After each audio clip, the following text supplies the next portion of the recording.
Et le problème des réfugiés qui ne se pose pas qu'en Europe. Au Mozambique, des milliers de personnes ont trouvé refuge dans un camp au Malawi. Ils fuient les violences politiques qui secouent le nord du pays. Ils étaient 300 en juin, ils sont plus de 1500. Aujourd'hui, ils font face à la pauvreté, la faim, l'incertitude. Regardez. Cette Mozambicaine craint pour sa vie et celle de sa fille.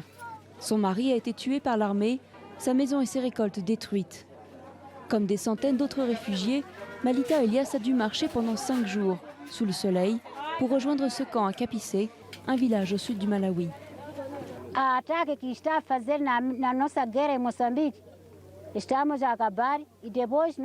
Je ne rentrerai jamais chez moi. Il n'y a pas la paix là-bas. Pendant que je vous parle, beaucoup de gens fuient mon pays pour venir dans ce camp.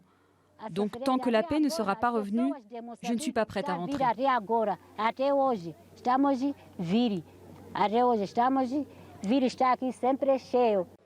Depuis juin, les forces gouvernementales et la Renamo, le principal parti d'opposition, se sont affrontés à plusieurs reprises dans le centre du Mozambique.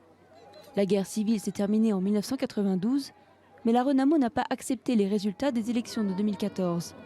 Et son leader veut prendre le pouvoir dans certaines provinces. En représailles, l'armée est accusée d'avoir brûlé des maisons et d'avoir commis des exactions. La situation est terrible chez nous. Quand ils ne vous tuent pas, ils violent votre femme en votre présence. C'est tragique. Les nouveaux réfugiés sont enregistrés comme demandeurs d'asile. Mais ce n'est pas la fin de leur calvaire. Le camp manque d'eau et de nourriture et survit uniquement grâce aux ONG. Le gouvernement malawite assure de ne pas avoir de ressources disponibles pour les aider et souhaite que leur pays d'origine trouve une solution. Nous